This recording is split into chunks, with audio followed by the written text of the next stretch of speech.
first story is titled, Am I the a-hole for not recognizing my ex-girlfriend? I saw my ex-girlfriend, 29 female, in the supermarket last week. She's employed as a cashier there. I did not recognize her at all. We broke up 7 years ago when I moved away to pursue a job opportunity. She also looks very different now. I genuinely did not remember or recognize her face. She looked kind of familiar, but for some reason, I just could not remember. She started talking to me, asking me how I have been, and I was like, sorry, do I know you? She got upset and said I was an a-hole, and it was awkward silence until I paid and left. Later, I recalled the incident to my brother, and he said it could be one of my ex-girlfriends. Then it finally triggered some memories, and I realized she was my ex-girlfriend. I deleted social media a few years back, and I only have one private Instagram account that limited people can view to, so I don't keep up or stalk any of my exes.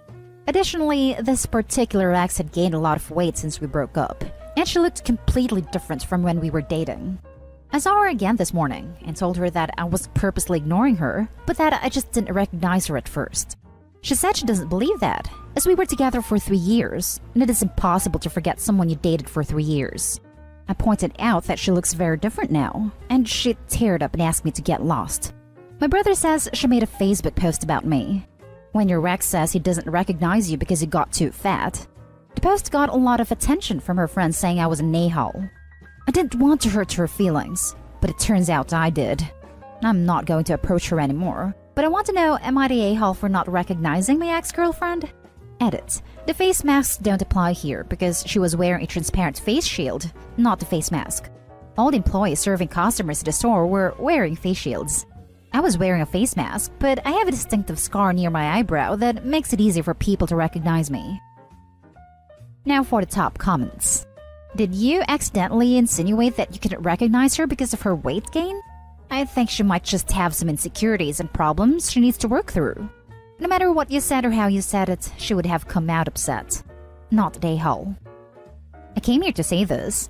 As a person who struggled with body image for a long time, I can pretty much assure Opie that this is much more a reflection of her issues than his behavior. She's not happy about gaining weight. Most people aren't. And Opie confirmed she doesn't look like the same person anymore. Definitely not an a-hole. Agree, not an a-hole. Just wanted to paraphrase a quote I also saw. Sometimes you are the villain in someone else's story, even if you didn't mean to be. Not an a-hole. You never called her fat, and gaining or losing weight can really change the way someone looks. There was probably nothing you could have done or said to make the situation better after the initial incident, because she's insecure about her weight gain. Best to just move on and not worry about what's happening on social media. Pre-COVID times, I ran into an ex in another country. Crazy small world. And he had no clue who I was. I had lost a significant amount of weight, chopped my hair off, got tattoos. I thought it was hilarious, and I gave him so much crap in a joking way. We got up. I met his fiancée, and then we parted amicably and with a funny story. Part of me expects to someday run into them again, and I will 100% pretend to not recognize them. Yeah, I said she looks so different now compared to when we were dating. I never directly said she gained weight or got fat. My brother says her social media is full of self-hating posts. I feel kind of bad thinking I might have contributed to that. No a-holes here. It's unfortunate and embarrassing. I feel really bad for her. It sounds like she's really sensitive about her weight gain. She's allowed to feel embarrassed and hurt over this. You don't owe her anything, and even apologized. Info. How many exes do you have, and how was the breakup with this one? The breakup was amicable. I wanted to relocate for a job opportunity, and she wanted to stay, so we broke up. We didn't feel like we could commit to a long-distance relationship. Now for the next story. Am I the a-hole for telling my sister about what her husband sent me 12 days after I lost my son? Me and my husband lost our baby boy, stillbirth, 12 days ago. It gets increasingly hard for us every day, and we're trying our best to remain calm and surround ourselves with our loved ones who support us during these times. Me and my sister are very close. Very close, and we used to spend the majority of our time together. That is, until we both settled down and got married, although she still visits and calls. She's been very supportive and understanding, although my brother-in-law, her husband, tends to be mean and make hurtful comments about me and my husband. My brother-in-law is younger than my husband. He always tries to dictate how my family treat each other and demands to be involved in everything, no matter how big or small. I've distanced myself from him, but I kept in contact with my sister. Throughout my pregnancy, he kept acting strange and making fun of everything my husband and I said about our baby. My sister is currently pregnant. I didn't know that because she didn't tell me, seeing that we're in the middle of grieving, and she probably hasn't found the right time yet. Yesterday, I got mail sent from my brother-in-law. I was confused since we don't talk at all. I opened the envelope to find a copy of a pregnancy test that belongs to my sister with a small note with the words, "I'm so sorry for yours and your husband's loss," handwritten. I was shocked, dumbfounded. I was mad, so mad. This is how I learned that my sister is pregnant for the first time. My husband saw it and he was livid. So we went to see my family and I told my sister what happened. She was upset, but immediately left the house. My mother, father, and older sister were sitting with us, and they argued with me saying I shouldn't have told my sister because I might have just caused a huge issue, and I should have just thrown the mail away and ignored him. My mom freaked out and said that brother-in-law is a jerk, but being petty isn't the answer. She asked if I want my sister to resent my brother-in-law just because we both don't get along. My husband and I got into an argument with her. My dad saw where we're coming from, but said I shouldn't have told her. They themselves didn't know about the pregnancy. They said that my brother-in-law would have told the entire family if he had bad intentions. We left the house after the argument. My mom kept berating me, saying I'm now responsible for whatever happens with my sister. I stopped taking their calls to think about it, and it's terrible. My husband and I decided to go no contact to regain our strength. I don't know if I'll be able to talk to my sister to see what happened with her. My mom keeps trying to call to guilt me about the situation. If your sister's marriage depends on everyone hiding her husband's true personality from her, then it's a mess either way. You're not an a-hole, but your entire family, minus this with terrible husband, sure is. This hit the nail on the head for me. If I received a letter from a brother-in-law, I would assume it also came from my sister. Since I'm closer to my sisters than I am with their husbands, I would broach the subject with my sister. Opie did nothing wrong bringing it up with her sister. And if she didn't know before how much of an a-hole her husband was, she definitely does now.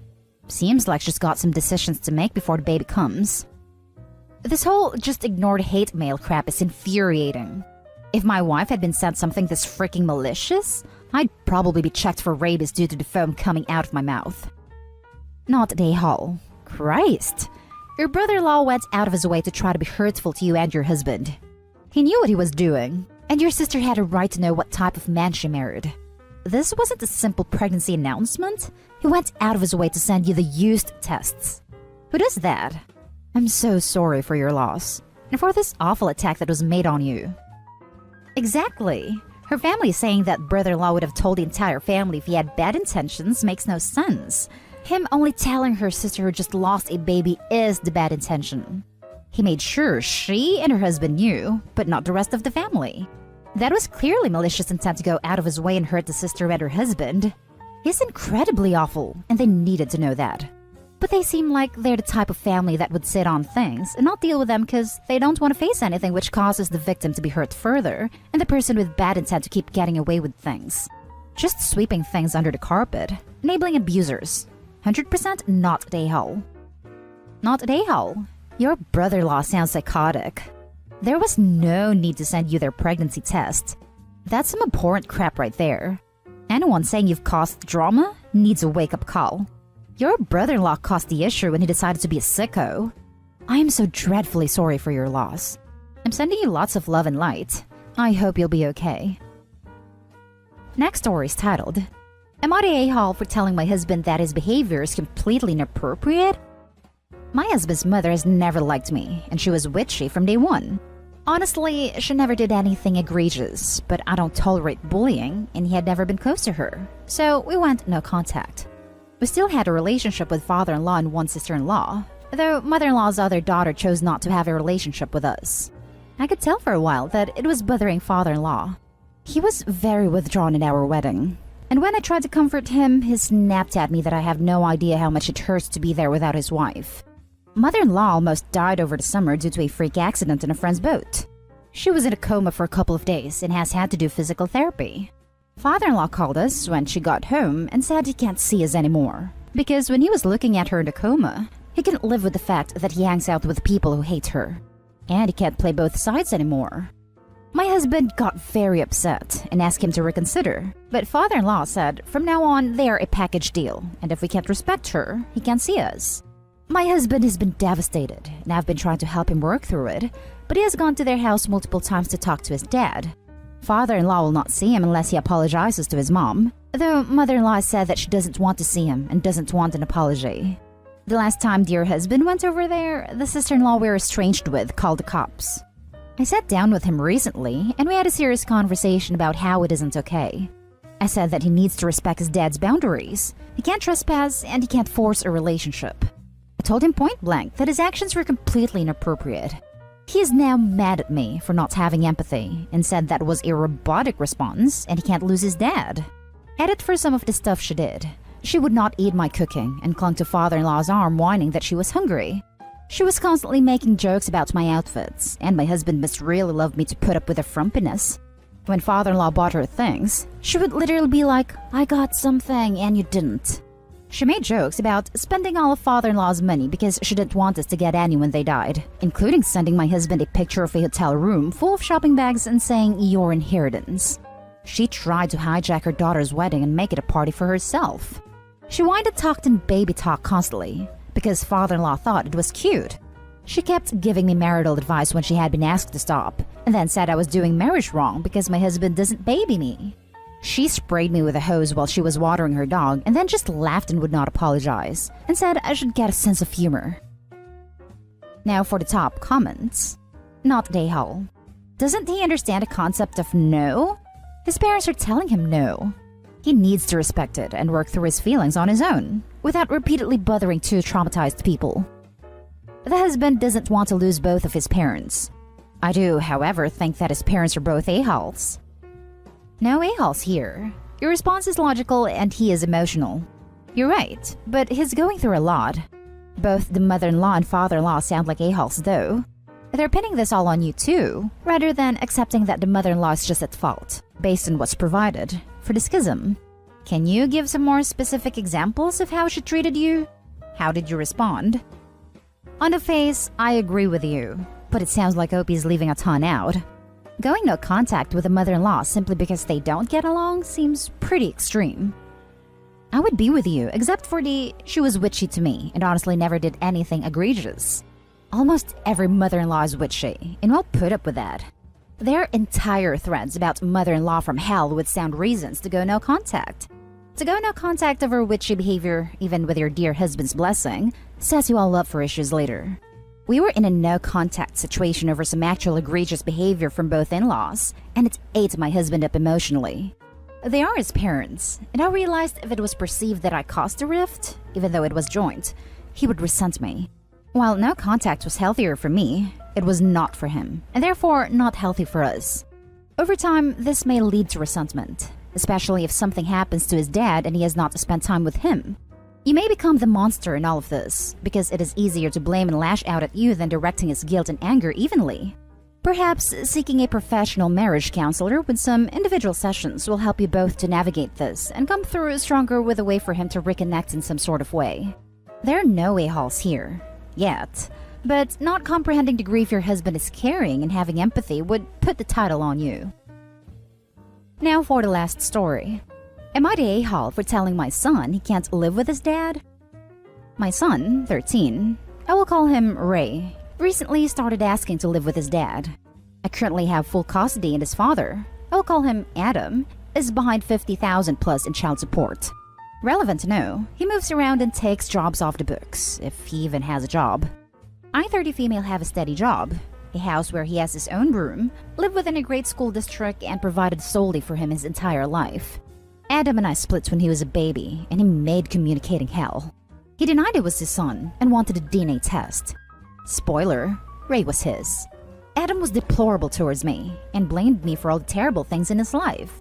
It got to the point where I had to get a restraining order. I knew Ray deserved a relationship with Adam despite how he treated me. I knew he wouldn't hurt him or mistreat him. Unfortunately, it was open season for me, so Ray got an earful of horrible words about his mother. I never once said a terrible thing about Adam and wouldn't let anyone around us say anything if Ray was around. I let them spend time together and build a relationship. I can't communicate with Adam, so I go through a family member for pickup and drop-offs. I've tried to go through him, but he doesn't allow it. Recently, Ray has gotten into gaming, and he plays with Adam, and I think that's where this all started. Also, my husband and I recently had a baby. Now back to Adam. He doesn't have a steady job, lives with his mom, recently got a DUI and possession, lives in a not-so-good school district, and has no car. If he were to live there, he wouldn't have his own room, and wouldn't be able to do some of the extracurricular activities he does when he is with me. So Ray asked me if he could live with his dad. I was upset, but took some time before I responded because I didn't want to let my emotions make my response sour. I asked why, and he couldn't give me an answer. When I was able to talk to him about it, I told him simply that unfortunately that couldn't happen. I didn't go into too many details. I'm not sure how much I should tell him at 14, and I didn't want him to get more upset with me. He asked a few times, and I tell him the same thing. Am I the a-hole for not talking to him more about him staying with his dad and just shutting it down? Added to add, he is in therapy, but he hates it. It seems to be starting to help him some. I did bring up some concerns about his dad negatively talking about me to the therapist without my son there, and the therapist point-blank asked him, and he said that's not impacting our relationship. Not sure how true it was since I was in the room. He is starting to see all the good things we do for him, and is starting to be more grateful, but still thinks the grass is greener over there. Also, his dad has a toddler, which is in a similar situation with their mother having custody. I have in the past brought up that his dad doesn't live in the best part of town, and we have agreed to have him go over more. All he has to do is ask, or have his dad ask through the family member I'm in contact with. Problem is, neither have asked. I bring it up to elicit a response and get a maybe from him and a definite from the family member. Problem is that's getting exhausting. He has started to go over a little more for more extended periods of time over school breaks, but said he wouldn't do schoolwork if he was there. So that means breaks are the only time he could spend extra time there. Not an a-hole. This might be the time to be more open with him though, and explain your reasons. Just a blanket shutdown is going to lead to resentment. Added to add, you don't have to tell your son everything, but you should be more honest. Tell him about having to switch schools, drop extracurriculars, or not having his own room. Since his dad's finances sound precarious at best, let him know that living with him may mean giving up some of the constants in his life that he's used to, since things like the internet can be shut off if it's not paid. He also probably won't have access to the clothes and tech and other stuff that he's likely used to. You could tell him at this point that there are some aspects of his dad you've been shielding him from, and that you'll tell him more if he wants to know when he's older. The kid is 13, not 5. It sounds like you helped put Adam on a pedestal, while allowing him to talk you down. The kid deserves most of the truth, even if he's not ready for the full truth. Not a hole. And that's the end of this video, folks. As always, leave a comment and hit like and subscribe. And if you want more of this content, turn your notification on to get updated on the latest videos. And I'll catch you in the next one. Stay safe.